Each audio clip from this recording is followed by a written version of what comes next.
Assalamualaikum warahmatullahi wabarakatuh.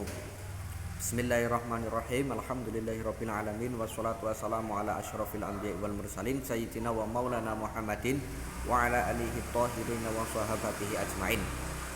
Seperti biasa santri-santri, sebelum kita mulai pelajaran sebelum kita mulai belajar ya, khususnya pelajaran SKI, kita awali dengan membaca basmalah dulu bersama Wahid Isnain Salasa. Bismillahirrahmanirrahim. Pada kali ini pelajaran SKI kita akan belajar tentang perekonomian masyarakat Arab pra-Islam. Pak Zaini harap kalian sudah membaca materi yang ada di halaman 15 sampai 19. Kalaupun belum, nanti setelah mendengar audio Pak Zaini kalian baca lagi. Biar apa? Pengetahuan kalian itu semakin mantap dan lebih tertanam ya, sekaligus mengulangi lagi, mudzakarah lagi. Pada bab sebelumnya kita telah belajar masyarakat Arab pra-Islam, di mana di situ kita membahas mengenai ada wilayah geografis, ada juga nanti suku-suku ya, kemarin ya itu ya. Kemudian kita kali ini akan belajar perekonomian masyarakat Arab pra-Islam. Pada bab ini kita akan membahas 2 poin. Yang pertama itu mengenai mata pencaharian masyarakat Arab pra-Islam. Terus yang kedua mengenai tata cara berdagang masyarakat Arab pra-Islam.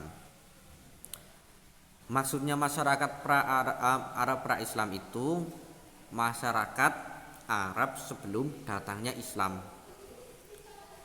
Sudah ada nabi belum? Ya sudah, juga belum. Itu maksudnya pra.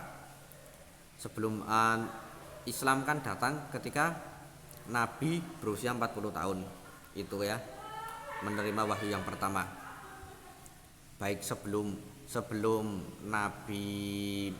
Nabi Muhammad SAW menjadi nabi, ataupun sebelum Nabi Muhammad itu lahir, itu juga sudah termasuk pra-Islam. Yang penting pra-Islam itu sebelum datangnya Islam. Maksudnya Islam yang dibawa Nabi Muhammad ya. Terus yang pertama itu kita akan membahas mata pencaharian masyarakat Arab pra-Islam. Di sini ada 2 poin. Yang pertama itu nanti mata pencaharian masyarakat Arab pra-Islam itu yang pertama menurut tempat tinggalnya. Kita tahu mungkin di segala penjuru dunia yang mana penduduk suatu negara pasti ada yang tinggal di kota, ada yang tinggal di desa. Begitupun juga dengan masyarakat Arab pra-Islam. Mereka ada yang tinggal di perkotaan, ada pula yang tinggal di desa. Kemarin sebelumnya sudah dibahas. Kalau masyarakat Arab yang tinggal di perkotaan atau di kota disebut dengan hadri atau ahlul hadri. Ahlul hadri. Ya. Terus kemudian masyarakat yang tinggal di desa itu dinamakan badwi atau ahlul badwi. Ya. Ahlul hadri sama ahlul badwi. Kalau yang hadri berarti yang di perkotaan, Mekah, Madinah contohnya. Kalau yang hadri itu kalau yang badwi itu yang di perdesaan. Contohnya nanti ada di Taif juga, itu termasuk perdesaan. Kemudian perbedaannya apa? Kalau masyarakat Arab yang tinggal di kota atau ahlul hadri itu mereka sudah menetap, tempat tinggalnya itu sudah menetap. Yaudah di situ saja menetap. Dan perekonomian mereka itu sebagai pedagang. Kan terkenal orang Arab itu sebagai pedagang yang ulung sampai sekarang ya. Udah dari dulu sih nenek moyang mereka juga pedagang, makanya sampai sekarang itu terkenal dengan pedagang yang handal. Kemudian masyarakat yang tinggal di desa atau ahlul badwi itu mereka tinggalnya di gunung pasir, di lembah-lembah. Nah, mata pencaharian mereka itu apa? Mereka bertani dan beternak. Mereka yang tinggal di desa itu pencahariannya bertani dan berternak. Terus masyarakat yang tinggal di desa atau ahlul badwi juga terkenal dengan jiwa pengembaranya. Mereka itu berjiwa pengembara. Terus berwatak keras juga, rada kolot ya wataknya. Dan terkenal sangat pemberani. Itu masyarakat yang tinggal di desa atau ahlul badwi. Dan jumlah mereka itu yang terbesar dibandingkan yang di kota maksudnya ya. Itu banyak yang di desa. Tuh, itu kalau dari segi wilayahnya. Dari segi wilayahnya ada yang di kota atau ahlul hadri dan ada yang di desa atau ahlul badwi. Terus kalau secara garis besar ya. Kalau secara garis besar mata pencaharian masyarakat Arab Islam itu ada 3. Apa saja? Yang pertama itu beternak atau peternakan. Terus yang kedua bertani atau pertanian dan yang ketiga berdagang. Peternak. Nah, sekarang yang peternak. Peternak itu kan tadi sudah kita bahas kalau masyarakat yang tinggal di desa atau ahlul badwi itu bermata pencaharian sebagai peternak dan pertanian atau bertani, berternak dan bertani. Terus apa saja hewan yang diternak oleh mereka? Itu ada hewan biri-biri, terus ada kambing, ada unta, itu juga ya. Mereka itu mengambil dari hewan tersebut diambil susu, daging dan kulitnya. Itu. Terus tinggalnya kalau yang makanya kalau yang badui itu tinggalnya di padang pasir dan lembah-lembah. Mereka itu nanti mencari tempat yang sekiranya subur, Kemudian mereka tempati untuk memelihara hewan-hewan peliharaan mereka. Nanti setelah dikira hasil dari sudah tidak subur lagi tanahnya, nanti mereka berpindah lagi. Terus kayak gitu lagi. Terus cari tempat lagi, pindah lagi, cari tempat lagi, pindah lagi. Itu yang masyarakat yang badui ya, yang beternak. Mereka juga mengandalkan dari sumber mata air. Nah, yang dinamakan oasis kemarin itu loh. Terus yang kedua, pertanian. Pertanian juga termasuk mata pencarian masyarakat Arab yang pedesaan atau ahlul badwi ya. Mereka itu menanam sayur dan buah-buahan. Menanam sayur dan buah-buahan. Tujuannya untuk apa? Ya selain untuk konsumsi pribadi, juga untuk dijual di kota-kota seperti kota Mekah dan Madinah. Nah, itu ya. Setelah menanam, tentunya ya butuh sumber mata air ya. Ketika menanam suatu tanaman itu sumber mata air itu sangat-sangat dibutuhkan dan juga mengandalkan hujan. Nah, itu loh, walaupun negara Arab itu terkenal gersang dan padang pasirnya itu, tapi ada juga beberapa daerah yang tanahnya subur juga hujannya itu rutin.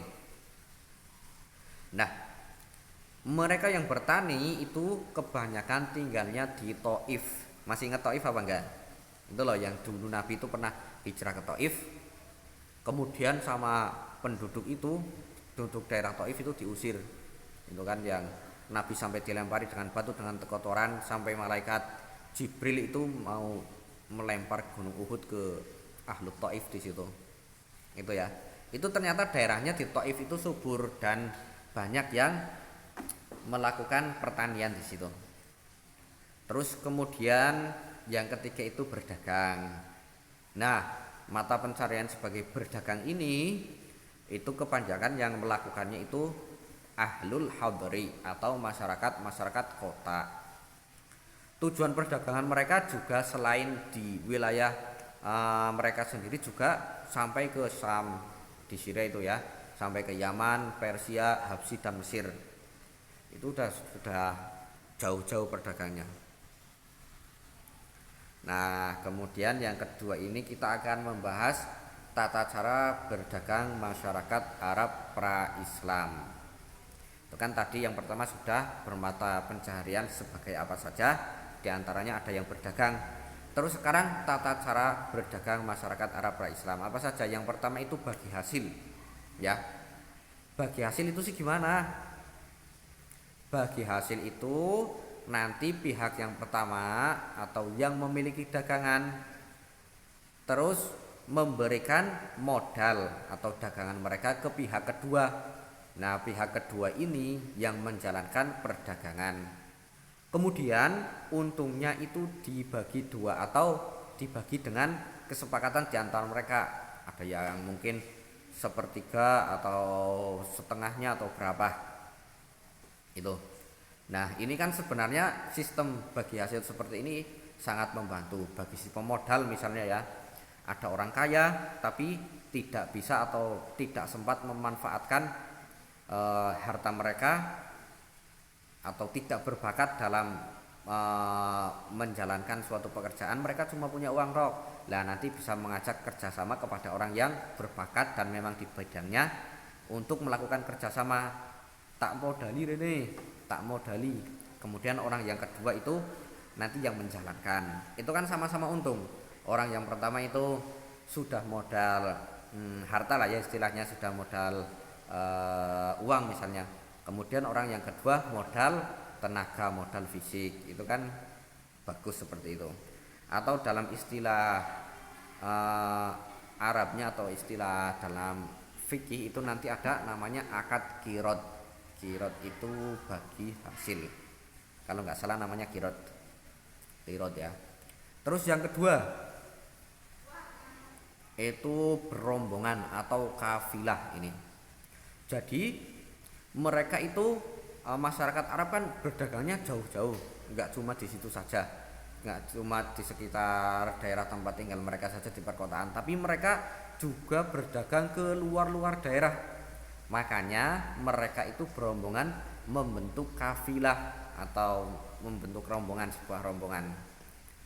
Kemudian setelah itu mereka akan berangkat dan dikawal oleh orang-orang yang kuat, pengawalnya ya istilahnya ya. Biar apa? Ya biar perjalanannya aman, biar tidak dirampok juga, ketika dirampok itu sudah aman. Mereka ketika berdagang biasanya membawa unta. Soalnya zaman dulu kan belum ada mobil, belum ada bis. Nah, kendaraan tempo dulu itu yang termasuk bagus itu unta, makanya mereka berdagangnya menggunakan unta. Terus mereka juga melaksanakan kafilah tersebut ya, rombongan tersebut melaksanakan perjalanan pada malam hari. Kemudian pada siang hari mereka istirahat. Soalnya kan perjalanan mereka jauh, selain itu juga mereka banyak melewati padang pasir.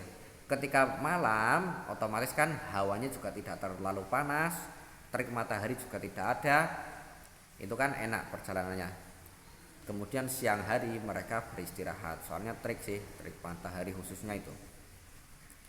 Terus selain itu juga mereka mengatur waktu perjalanan. Jadi nggak sembarangan, nggak cuma berangkat terus berdagang, nggak. Masyarakat Arab itu juga memperhatikan atau mengatur jadwal perjalanannya. Mereka pada musim dingin ya, pada musim dingin asyita, nanti asyita ada di surat Al-Quraisy, itu pergi atau berdagang ke Yaman. Kemudian pada musim panas atau aswaif di surat Al-Quraisy ya, itu mereka pergi ke Syam. Terus mereka apa saja sih yang dibeli di Yaman dan kemudian di Syam? Nah, ini ada di halaman 19. Itu bisa dilihat. Ketika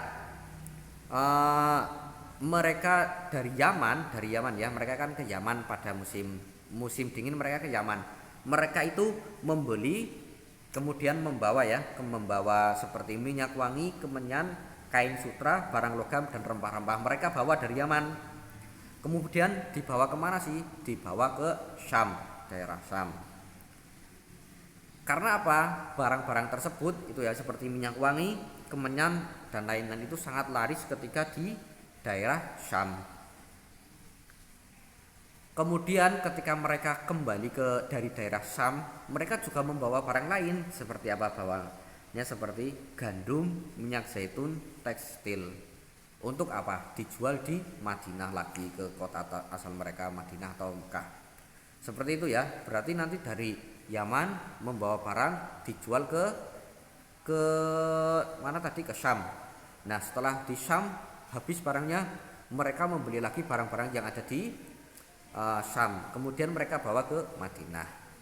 Seperti itu sistem perdagangan dari masyarakat Arab pra-Islam.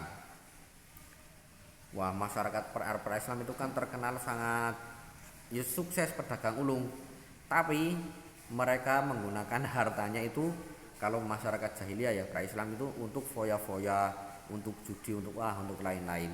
Makanya itu hal-hal yang tidak boleh ditiru. Kita boleh meniru hal-hal yang baiknya saja, seperti sistem bagi hasil itu kan boleh, bagus itu nanti. Ketika nanti suatu saat teman-teman itu ditakdirkan misalnya menjadi orang yang kaya, tapi nanti bisa mengajak orang untuk bekerja sama mengelola harta kalian, kemudian nanti dibagi hasilnya sesuai kesepakatan, bisa separuh-separuh atau sepertiga-sepertiga. Nah, dari tata cara berdagang ini Allah Subhanahu wa taala mengabadikan dalam surat Al-Quraisy, li'ila fi quraisyin ila fihim rihlatash syita'i was-shayf falyabudu rabb hadzal bait allazi at'amahum min ju'in wa amanahum min khauf. Nah, nanti bisa kalian baca di halaman 19 itu Al-Quraisy. Nah, ini kalau kita bikin tabelnya kayak gini, perekonomian masyarakat Arab Islam. Terus kalau dari segi mata pencaharian itu ada 3 ya tadi ya, sudah ya. Mereka itu beternak, ada yang beternak, ada yang bertani.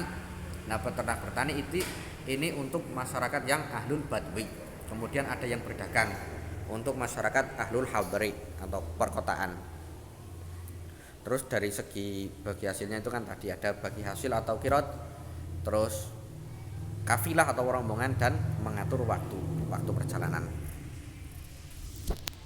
Itu mungkin itu yang dapat Pak Zaini sampaikan untuk terkait pembelajaran SKI tentang perekonomian masyarakat Arab pra-Islam sini. Pokoknya kayak gitu ya. Untuk hal-hal yang baik seperti sistem kerjasama, seperti keuletan mereka dalam berdagang, boleh kalian tiru, tapi untuk yang hal buruk tidak boleh ditiru, seperti berfoya-foya dalam harta itu tidak boleh, jangan sampai ya. Untuk tugasnya kalian nanti bikin audio ya tentang pembacaan surat Al-Quraisy. Nanti kalian baca surat Al-Quraisynya, kemudian dikirim audionya ke Pak Zaini ya. Ini tuh yang dapat Pak Zaini sampaikan.